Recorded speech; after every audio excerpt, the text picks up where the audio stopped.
اعوذ باللہ من الشیطان الرجیم بسم اللہ الرحمن الرحیم معزز ناظرین السامعین السلام علیکم۔ لیجیے جناب، وعدے کے مطابق میں آپ کے سامنے آج سم الفار کے بارے میں نسخہ بیان کروں گا۔ سم الفار ایک زہر ہے جو کہ کان سے نکلتا ہے۔ کہتے ہیں چاندی سرمہ سیاہ کی کانوں کے ساتھ نکلتا ہے، پھر اسے تسیر کر کے صاف کر لیا جاتا ہے۔ خالص حالت میں بہت کم ملتا ہے، لیکن جو خالص حالت میں ملتا ہے اس کو معدنی سم الفار کہتے ہیں، اور یہ پیوریفائڈ ہوتا ہے۔ آج کل زیادہ سم الفار جو مل رہا ہے وہ پیوریفائڈ ہوتا ہے۔ جو معدنی ہے وہ بہت کم مقدار میں ملتا ہے، اور اس کم مقدار میں ہونے کی وجہ سے اس کی قیمت بھی زیادہ ہوتی ہے۔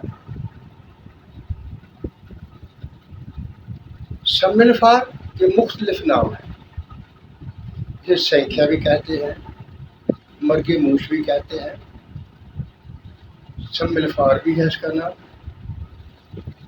وہ مختلف زبانوں میں مختلف نام ہیں۔ یہ زہر ہے۔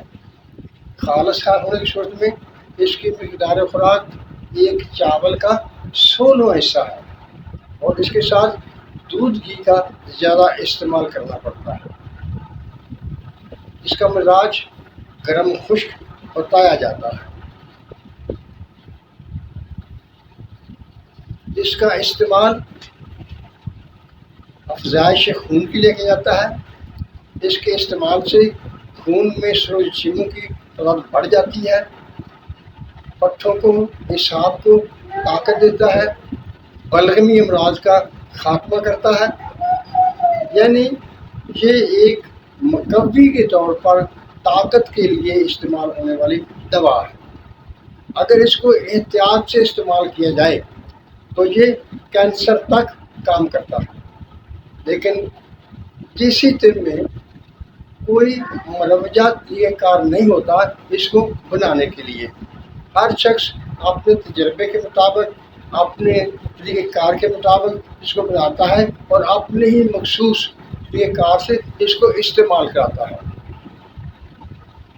میٹیریا میڈیکا میں اس کے بارے میں کوئی خاص اصول بیان نہیں کیے گئے کہ یہ کیسے استعمال کرنا ہے اور کس طرح کرنا ہے، لیکن میں آپ کے سامنے ایک ایسا طریقہ کار رکھنے لگا ہوں، نسخہ میں بعد میں بیان کروں گا، یہ خوراکی طور پر بات ہے۔ 1 گرام سم الفار کو پہلے پیس لیں، باریک کر لیں۔ جب یہ پس جائے، باریک ہو جائے، پاؤڈر باریک بن جائے، تو اس میں 240 گرام چینی تھوڑی تھوڑی ملا کر اس کو پیستے جائیں اور کھل کرتے جائیں، حتیٰ کہ 240 گرام چینی اس میں پس جائے۔ اب یہ جو امیزہ آپ کے پاس بنے گا اس میں نسبت کیا ہوگی؟ 1:250 گرام، یعنی ایک پایا جو آپ نے استعمال کیا 240 یا 250 گرام کی اس کی نسبت بن جائے گی 1:240 یا 250۔ اب یہ سم الفار بالکل استعمال کے قابل ہو گیا ہے، بے ضرر ہے، اس کا کوئی نقصان نہیں ہے، اسے اپنے ہر مقصد کے لیے آپ استعمال کر سکتے ہیں، اسے کوئی کشتہ کرنے کی ضرورت نہیں ہے۔ یعنی اگر آپ اس طریقے سے استعمال کریں گے، یعنی 1:250، تو سم الفار کا کوئی نقصان نہیں ہوگا، یہ قابل استعمال ہے۔ میں اسے اس ترکیب سے استعمال کراتا ہوں، اور شیر خر بچوں سے لے کر بوڑھوں تک سب کو استعمال کراتا ہوں، لیکن اس کے باوجود اس کی مقدار خوراک اگر آپ شیر خر بچوں کو استعمال کریں گے تو وہ نصف چاول سے زائد نہیں کریں گے۔ یعنی آپ نے اس کو بنایا 1:250 میں تیار کیا، لیکن اس کے باوجود بھی اس کی مقدار خوراک جو ہوگی تو بچوں کے لیے، چھوٹے بچوں کے لیے نصف چاول سے زیادہ نہیں ہوگی۔ اب اگر آپ